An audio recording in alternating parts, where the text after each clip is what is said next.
Yo, what's going on, guys? Mush back at it with another video. Wanna highlight something that I feel like you guys should be very mindful of, and it's one of the very few instances, or, it's a relatively rare instance. You see games getting delisted on Steam all the time.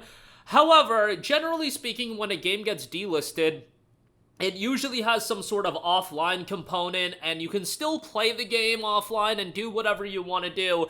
And in the case of the majority of $60 releases, let's say a licensing agreement expires or servers get shut down, you still have an offline component to get into, and you can still play the game in some form, and the game remains in your library. It's not like you lose something forever. Well, in the case of one little game from Ubisoft, that game is shutting down here shortly forever. It was a $60 release, and it doesn't have an offline component, so say hello to your coaster if you have a physical copy. Say hello to an unnecessary marker in your Steam library, or your Ubisoft Connect library, or whatever you want to call it. But yes, the original Crew, the game that released back in December of 2014, and I don't care if you want to say the game is 9.5 years old at this point, the game released in December of 2014, and guess what? It was a $60 game. What is going on now? Well, the game is already no longer available to purchase on various digital storefronts. However, all additions and additional content for the Crew are no longer available for purchase. The game will remain playable until March 31st of 2024 for all the Crew owners. It's March 26th. What happens at March 31st? After this date, the game server will shut down, which means this game will not be accessible anymore. Guys, this was a game that was a $60 release and had bonus content on top of that. I'm sorry, in this case, Ubisoft should have patched in some sort of offline component when you're selling games, and I don't remember how much the Crew Ultimate Edition was. Look, it wasn't as egregious as it is now. I don't think the Ultimate Edition for the Crew 1 was like $120 like they do with games these days, like $120 Ultimate Editions, which I just think is repulsive whenever I see that. And back in 2014, you didn't have like the early access gimmick popping off like you do now, so they probably got away with like a $70 or $80 Ultimate Edition, but it was still probably a hefty cost. And then, I played the Crew when it initially came out, but obviously it wasn't a game that I was invested into for a long period of time.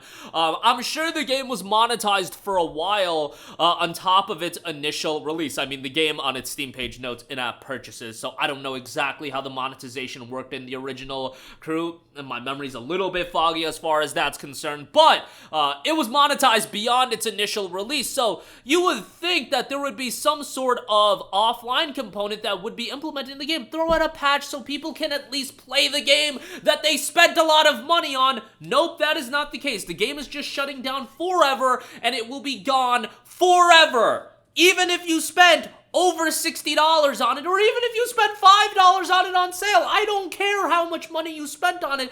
This is a big budget title from a company that has uber amounts of money. You can do an offline patch, and guess what? If you do an offline patch, there's reason for you to continue to sell the game. Ultimately, I think it would be a net positive for everyone, but Ubisoft doesn't care. First of all, they're probably looking at it from the lens of, hey, these suckers that are still playing Crew, we gotta get them on Crew 2, we gotta get them on Crew Motorfest.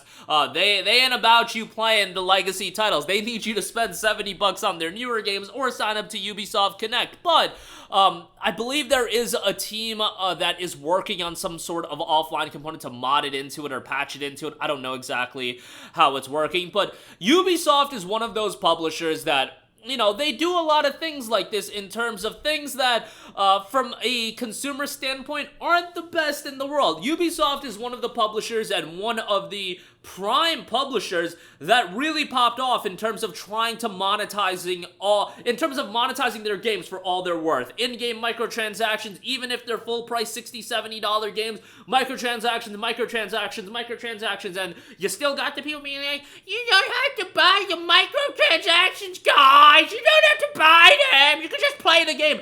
Tell me that the fundamental game design of Assassin's Creed has not been altered because of microtransactions. Tell me that with a straight face right now, because you cannot. That game's game design from a fundamental standpoint has been altered to promote microtransactions. And if you think that isn't the case, you are kidding yourself. You are absolutely kidding yourself. And some of you guys might like the fundamental redesign of Assassin's Creed, but if you don't think an aspect of that was to continue to monetize the game with microtransactions and so on and so forth, you are out of your mind. And, you know, microtransactions, I understand why they're a thing in games that are budget titles, games that are online, and, you know, to continue to monetize the game. Yo, it's a business. I try to be a little bit lenient, and I try to be mostly lenient when I see publishers monetizing it, because I get it. You got shareholders to appease. You gotta make as much money as you can. I get it that it's a business, but sometimes I think you push it a little bit too far, and at that point, I'm just like, all right, buddy. When Warner Brothers is screwing over Rocksteady, and Rocksteady is a shell of their former self, I'm gonna be like, all right, buddy.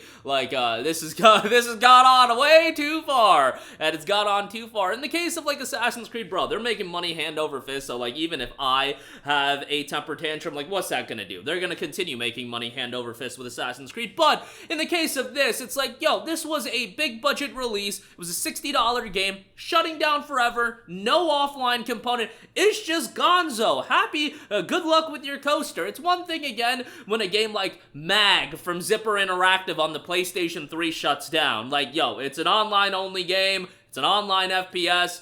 Zipper ain't even around anymore. Like, yo, it is what it is when it comes to massive action game. I love you, Mag, but it is what it is as far as that's concerned. But in the case of The Crew, again, I think it just would have been so simple to implement, at least from my lens of just talking about video games on YouTube and making commentaries. I feel like getting an offline component for this game for a company like Ubisoft that has FU money, it couldn't have been that difficult. And then you could preserve the game on PlayStation 4, you know, a PC, Xbox, all that good stuff. And, you know, you don't have to continue selling the game. I certainly understand why you wouldn't want to continue selling a game that had a significant chunk of its main vehicle, no pun intended, removed from it. But even in the case of just doing the consumer a solid, like, man, just build some goodwill. Goodwill goes a long way with your consumer base, and I'm not saying that there's going to be a lot of people that care about The Crew getting pulled. I understand it's a very niche audience, but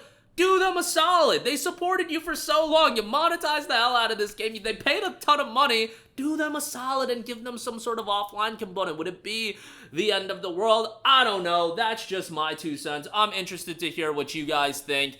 And again, I just don't want this to be normal place in gaming. I even saw with something like Knockout City. Knockout City, which, by the way, comes from a far, far smaller I know it was initially published by EA, but then I believe it's Velen Studios got the publishing rights to it, and that game is shutting down its online servers, but I believe they're doing something where they're gonna let dedicated servers exist, so on and so forth, so the game is being preserved, and that's Knockout freaking City, a very small scale project. In the case of The Crew, Ubisoft certainly could have figured it out, and I would like a lot of games that, I understand, you gotta shut them down, server costs, yada yada yada, try to figure out an offline component, try to preserve the game the best you can, and that's just my 2 cents. I get it in the case of the Mags of the world, you know, I ain't digging up my PS3 to try to get a massive action game going right now, though.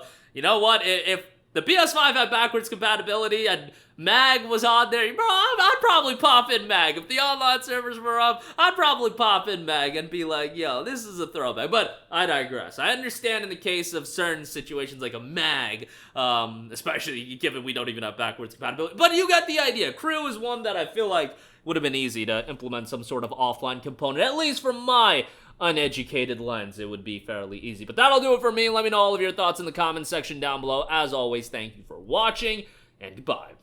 Hey, what's going on, guys? Mush here again. Hope you enjoyed the video. As you guys might know, YouTube's notification system is sometimes a little bit wonky, even if you're subscribed to the channel. Maybe you're not abundantly aware that I uploaded a video. To remedy that situation, make sure you hit the bell notification button. This way, whenever I upload a new video, and I try to upload as consistently as possible, you will be notified directly of the upload, and you can watch it as soon as it goes live. I would really appreciate if you guys hit that button so you can stay up to date with all of the content I'm posting. But as always, guys, thanks for watching, and I'll catch you guys in the next one. Peace out.